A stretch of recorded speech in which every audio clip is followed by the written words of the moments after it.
NFR. NFR Extra is a podcast dedicated to the Wrangler National Finals Rodeo and features icons and personalities that embody the Western lifestyle.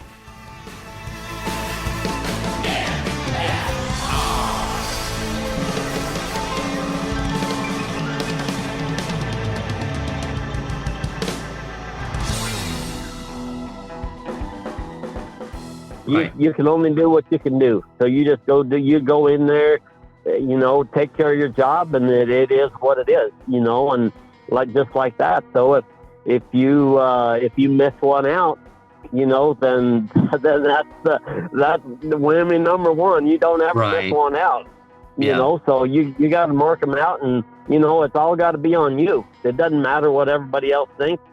So Dad always had the cowboy heart to him, and he always tried to do anything and everything they could to help us get down the road to fulfill our dreams.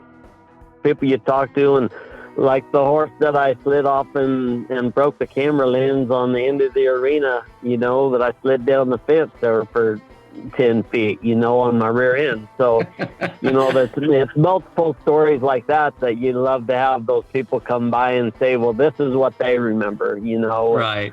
This is pro rodeo announcer Andy Seiler, and you are listening to NFR Extra.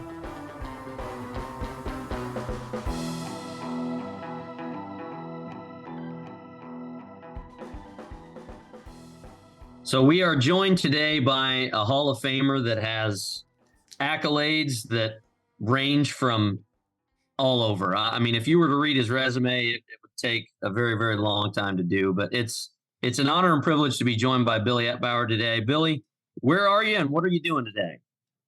Well, we're just here at the house, basically. We're headed out to Lazy right now. We've got a little filly in the BFA sale out here, and my daughter JC has been running barrels the last few days between the Futurity and the Derby and stuff. So we're just having fun running barrel horses, I guess. Nothing wrong with that. No, it's all good. Got a little bit windy and chilly today, but it's been pretty nice for an awful nice few days here. Well, it's great that you got the next generation of Etbauer still involved in rodeo. So if you can, let's flip back a couple of chapters and talk to us about growing up as an Etbauer. Now it's a legendary name and it's synonymous with rodeo, but take us back to growing up and what that was like. Well, it was great. I don't know if you could really have it any better. We lived 30 miles from town, and it was, I guess, the three boys and a sister there that lived out there, and we just grew up with horses and cows. And we had one big bike that everybody kind of shared there, and you'd push two people or three people push it up the hill, and then somebody jump on it and roll down. So we spent most of our time either trying to ride cows or riding horses, so it was just a great way to grow up out in the kind of the middle of nowhere, and just great people and a lot of work ethic. So where did Saddle Bronc come about? Talking about a bike. Yeah, well, we just like that growing up a horseback and that, the bike deal, we didn't spend much time doing that. But I don't know. It just kind of grew into that. Dad was always kind of that cowboy. He had a bad knee his whole life, so he wasn't able to do it.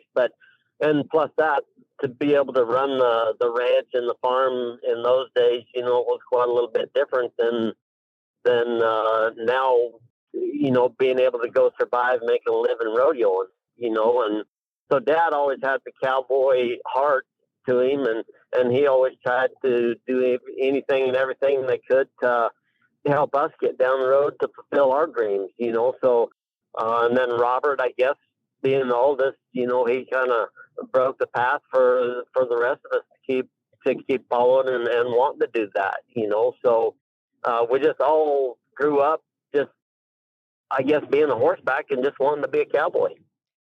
Being horseback at that young age and being on the ranch, what were your guys' horses like? Because I know when we head to the ranch, it's kind of an interesting subject for some of us. That's once you get older, you kind of get the crazier horses and the young ones get the good horses and you're all, man, this kind of sucks. How did that work for you guys and the family? Yeah, well, I guess we always had horses, I guess, that would always keep you on your toes. And we had a lot of good horses, but I can remember getting bucked off all the time when I was little, and riding a 16-hand horse and always hitting the ground, and I could just about swear that the horse was going to buck that day, whether it was kind of the way his neck looked, Right, So right. we all, and I guess I don't remember anybody else's horse bucking as much as mine did, but I guess maybe I was just a bad pill for him or something, But we had a bunch of nice horses to grow up on, and we could kind of go do a little bit of everything. And I guess the older we got, the more we didn't mind them bucking like that, It was just when we was little that it bothered. So between the three of you, which one was the most competitive? Because on TV, you always looked like the aw shucks guy, but in my opinion, you're one of the most famous of the three. But which one was the most competitive? Well, I don't know if you could say any of us were, it was one for all, or one, it was one for all, we were doing anything and everything we could to help them. And, if it didn't matter if it was making them mad because they didn't like what you were saying about what you felt that they were doing, so it was just helping each other, so I think if somebody was doing something wrong, we was just trying to help them through it, and like that, everybody always needs help through everything when you get all done. So it was just like, we stayed after each other about getting her done. Did you guys pool your winnings, or how did that work when you guys were competing? Yeah, well, we did for a year there. So my rookie year was in '88, and then I guess we, like the latter part of the year with Robert and Sue, well, Danny and Robert, and Craig, we were all going together there, and it just got to the point that it was right on the verge of being able to make the finals and stuff like that. And Robert and Sue, I guess everything between all of us, that we just started pooling our money so everybody could stay going down the road. And so we did it for a year there. But then, everybody was able to make the finals and kind of get on their own feet. And we probably helped each other maybe every now and then, once in a blue moon. But after that, everybody kind of stood on their own feet, and we just tried to make everybody else be able to survive with what they were doing. You had a trio for 8 years at the NFR. You talk about getting on your feet after your first trip. What was it kind of like between the three of you at the finals specifically? Well, you couldn't have it any better. To have all three of us there, and then plus Craig. We always included Craig on that. Craig and I started out our rookie years together, and it was like we had four there the whole time.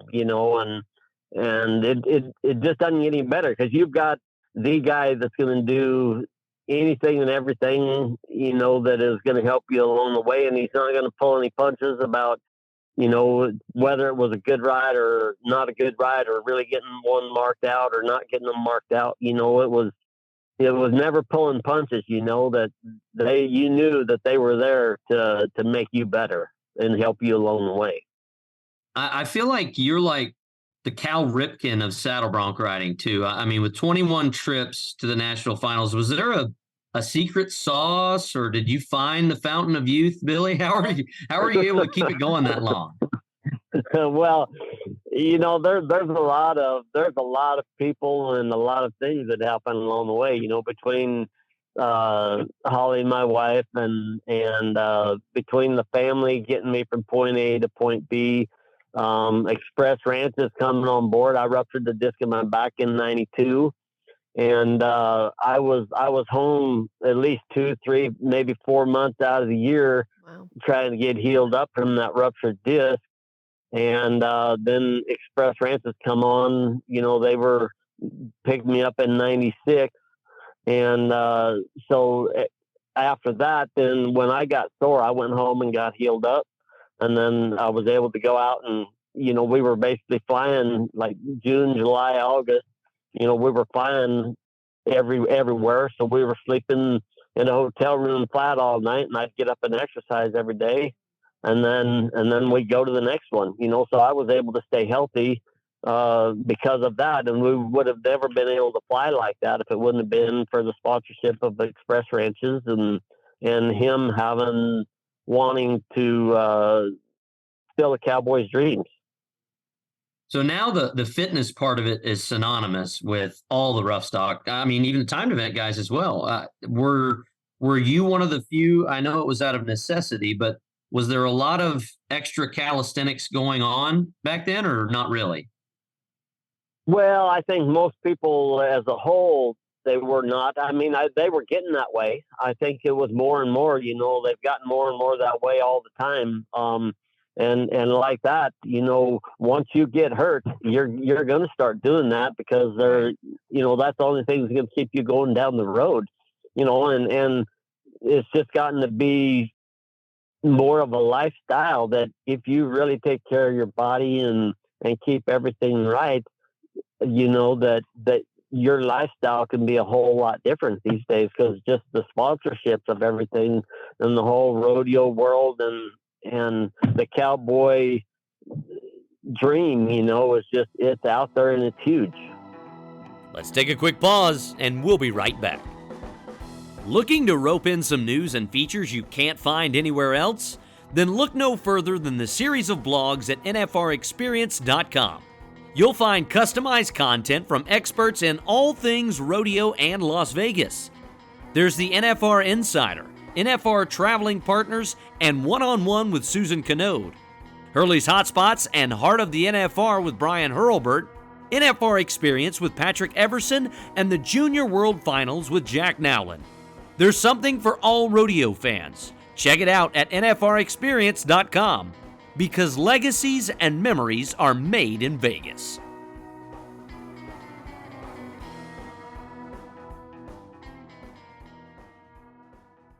Well, one of my favorite memories, and I know it's replayed every year, but to me it's awesome because it stood the test of time, is your back-to-back rides on Cool Alley from 03 and 04, tying your own record, and it's been tied again back in 21.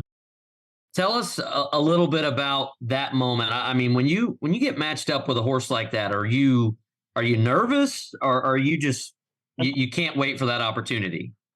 Yeah, well, I reckon you got to tie it all together, I suppose, because you can't.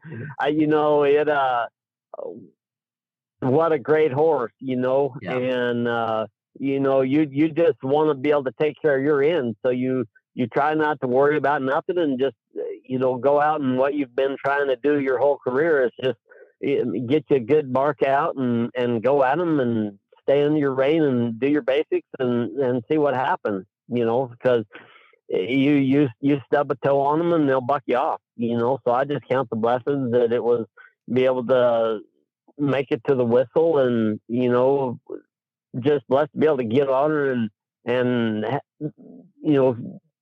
be on the top when you get all done, that you got her done, and like that, it's just thanks for everybody's help, along the way of getting there.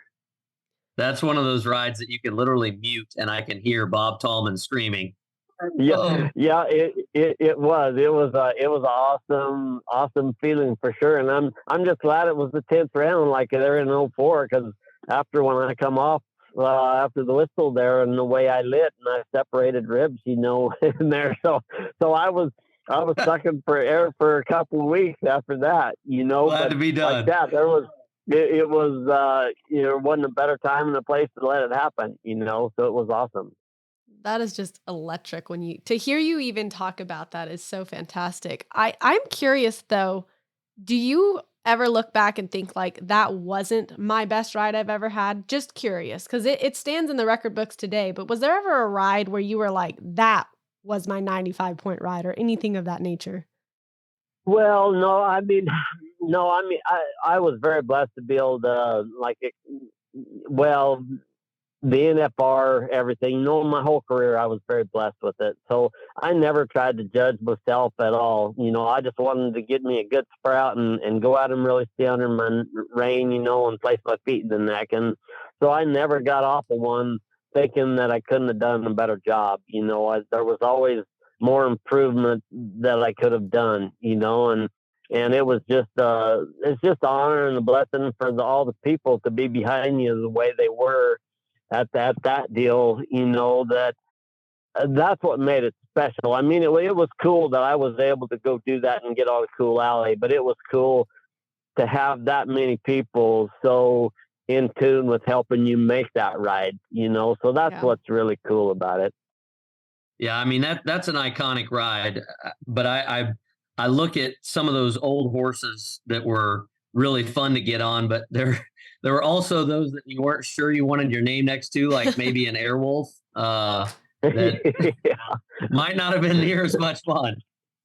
Yeah, there was definitely a few of them, and like that. There's multiple times. It depends who you talk to, and that's what makes it fun down the road here too. People you talk to, and like the horse that I slid off and broke the camera lens on the end of the arena, that I slid down the fence there for 10 feet, on my rear end. So, it's multiple stories like that you love to have those people come by and say, well, this is what they remember, Right. And so, and like that, it comes back to what the people helped you get and what they remember and how they helped me get to where we were able to go, so it's everybody's input that made it all worth it.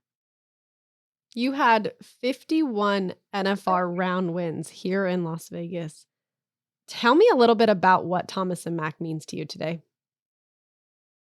Well, I don't know. You can't say enough because they're, to think what I'd be doing if we wasn't able to do that, So, everything that even today, what you guys, Las Vegas, the whole atmosphere about being able to come out there and they're taking care of you, and you get to see the people that have been running it forever and ever, every year, and I don't know, you just can't say enough about what they've done for the rodeo and for the cowboy and just all the way around, that cowboy heritage all the way around. When even getting to Vegas, that's what a lot of those people are just about, the cowboy heritage of how great it is, and we've got a whole love to it. So we just can't thank everybody enough for what they've done to keep it alive. Billy, you've never been a guy that screams for the limelight. It seems like you like to keep to yourself, but people are drawn to you like a moth to a flame. Do you ever get a sense of what it is that is about you that draws people in? I mean, I know your consistency is definitely part of it. I mean, when you're an icon like you are for a length of time, but I want to know what it is that really draws people into you when you don't seek it. Well, I don't know. I just appreciate what everybody has done.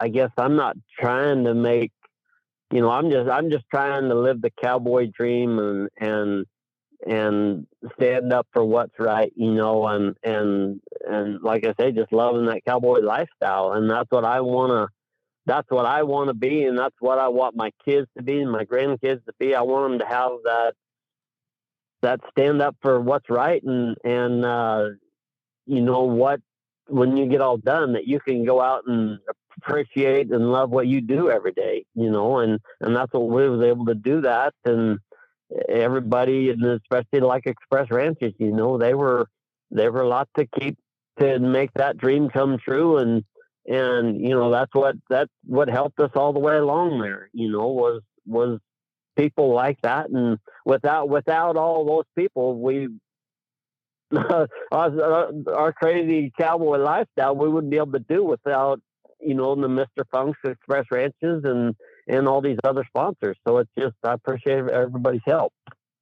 Well, before we get to the icon moment and kind of what that means to you, I want to talk a little bit about the top four guys coming into the national finals. So, I mean, I don't want to say it's a four-man race because there's so much money at the NFR, so anything could happen. But out of Stetson, Sage, Cade, and Zeke, is there a style of those four guys that you like better than another? I'd love to hear a little bit of Billy Etbauer's analysis on those four guys. Yeah, well, I don't know if you can get any better with any of them. It's just kind of, I think it's going to be kind of more of who is on a roll and that things are really clicking for at the time. And my biggest deal with all of it, and even when we were riding, was getting that 2-jump spur out, marking them out really good, and then setting your feet in the neck after that, and so that's what I'm looking for every time. So like if they're having trouble and they're not getting them spurred out, that's a whammy for me, Sure. So I want a 2-jump spur out and then feet in the neck, and if those guys, any of those guys, if they're on point and everything's rolling for them, they can all do it. It's just sometimes you kind of get in a rut and you can't seem to get her done. So hopefully everybody's marking them out for 2 jumps and setting their feet in the neck, because that's what really makes it a whale of a ride to me. So I'm just going to be holding the microphone. I've never been in one of those locker rooms in the Thomas and Mack. Is there a little more anxiousness for maybe a guy that doesn't have a gold buckle? I mean, because there's no doubt in my mind that Sage Newman or Cade Bruno, they ride well enough to win the world. But do guys that maybe they don't have a gold buckle, do they press a little bit more? I mean, do you ever get that feeling? Well, I'm not going to say they don't, but I would say don't do it, because you can only do what you can do. So you just go in there, take care of your job, and it is what it is, and just like that. So if you miss one out, then that's the whammy number one. You don't ever miss one out, so you got to mark them out, and it's all got to be on you. It doesn't matter what everybody else thinks, and you just go to try to take care of your job. So if it doesn't start out right, and I've been that way many times myself, where I'd go out there and I couldn't ride a sick horse to water, and most of the time I was very fortunate with you, but you just got to put it on yourself, and it is what it is. You can only do what you can do, and just try to work for perfection in it and have fun with it. While having fun here in Vegas, we are inviting you out here to join us to be recognized as a Vegas NFR icon. Tell me a little bit about what this means to you and what you expect when you join us here. Well, it's just an honor and a blessing. I appreciate y'all, even thinking about putting me in for that. It all comes back to, I just appreciate what everybody's done for me, and we've been there every year since, even since I've quit, with Express Ranches has got the booth out there at the convention center. So I'm always trying to do what I can to promote them. And so every year I see people that maybe even I haven't seen in 15 or 20 years, I'll run into them out there at Vegas. So it's basically, it's getting what you'd kind of call back home at one time a year, and getting to see everybody and saying hi and just enjoying the people that you haven't got to see forever. So, but it's everybody's input that is, keeping all of that fun. Is everybody's helping input on that. Well, Billy, it's an honor to get to talk to you, and we love watching all those videos because it stirs up some really, really great NFR memories. And at the end of the day, we're just glad that you shared your talents with us, because it inspired, in my opinion, the next generation. I mean, there's so many guys today that if you say, hey, who do you want your riding style to be like? Well, I mean, there's nobody better than Billy Etbauer. I mean, you mark him out and go after every horse. And that was kind of the style that we all grew up watching. So thank you for being you. Well, thank you guys. And I appreciate all the support through the years. It's just been awesome. Well, we look forward to seeing you when you come out to Vegas. Okay, sounds good. Thank you guys. We'll look forward to it. Want to experience more of the NFR? Then visit NFRexperience.com, and we invite you to subscribe to NFR Extra on Apple Podcast, Spotify, iHeartRadio, and wherever you're listening right now. If you like what you've heard on NFR Extra, we would love it if you gave us a 5-star rating and tell your friends how to subscribe.